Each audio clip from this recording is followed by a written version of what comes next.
notre axe stratégique est simple, c'est d'essayer de développer la ville durable à la française, à l'exportation. C'est vraiment notre mission. Et qu'est-ce qu'on essaye de dire à travers ce à la française? On y a réfléchi et on a défini 4 critères de démarche plus que de résultats. Le premier, c'est de dire que pour nous, la ville durable, c'est d'abord une ville qui est faite pour l'homme et pour améliorer ses conditions de vie, pour faire qu'il soit en bonne santé, qu'il ait des facilités pour se déplacer, qu'il ait des services, qu'il ait la capacité d'habiter dans des endroits agréables et de travailler, bien entendu. Donc c'est d'abord les conditions de vie de l'homme avant tout notre objectif qu'il faut améliorer.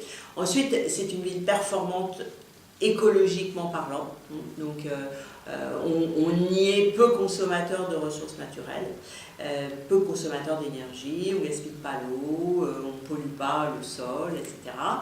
La troisième condition pour nous, la troisième caractéristique, c'est la démarche, c'est-à-dire c'est la gouvernance. Ça veut dire qu'il faut que, pour faire ce que je viens d'expliquer, il faut avoir des gouvernances fortes, qui soient capables de travailler sur le moyen long terme, de faire de la prévision, de la planification et de le mettre en œuvre, et de financer tout ça, bien entendu, mais aussi participative, parce qu'il faut que les citoyens participent à cette démarche et qu'on réponde à leurs besoins.